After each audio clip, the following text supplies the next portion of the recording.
యేసుక్రీస్తు నామంలో బెతస్తా విడుదల పరిచర్య తరపున మీకు ప్రేమపూర్వకమైన వందనాలు. ఈ దిన వాక్య ధ్యానము.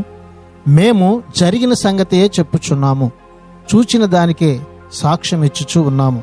యోహాను రాసిన సువార్త 3వ అధ్యాయం 11వ వచనం. యేసు ప్రభు తాను ఉపదేశిస్తూ ఉన్నప్పుడు ఆయన కేవలం మత విషయాలపై ఏవేవో తనకున్న అభిప్రాయాలను తెలియజేయడం లేదు. యేసుక్రీస్తు తాను మాట్లాడుతున్నదేమిటో ఆయనకి స్పష్టంగా తెలుసు.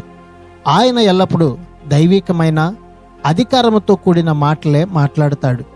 మనం ఆ మాటలు వినకపోతే నష్టం మనదే. కీర్తనల గ్రంథం 95వ అధ్యాయం 7వ వచనంలో ఈ రీతిగా వ్రాయబడి ఉంది, నేడు మీరు ఆయన మాట అంగీకరించిన ఎడల ఎంత మేలు అని వ్రాయబడి ఉంది. నిజముగా దేవుని యొక్క వాక్యాన్ని మనం అంగీకరించి జీవిస్తే అది మన జీవితానికి ఎంతో మేలు కలుగ చేస్తూ ఉంది. ప్రార్థన.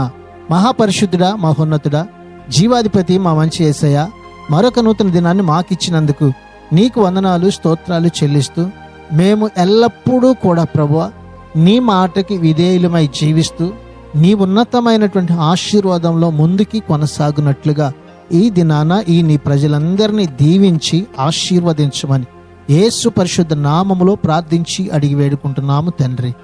ఆమెన్.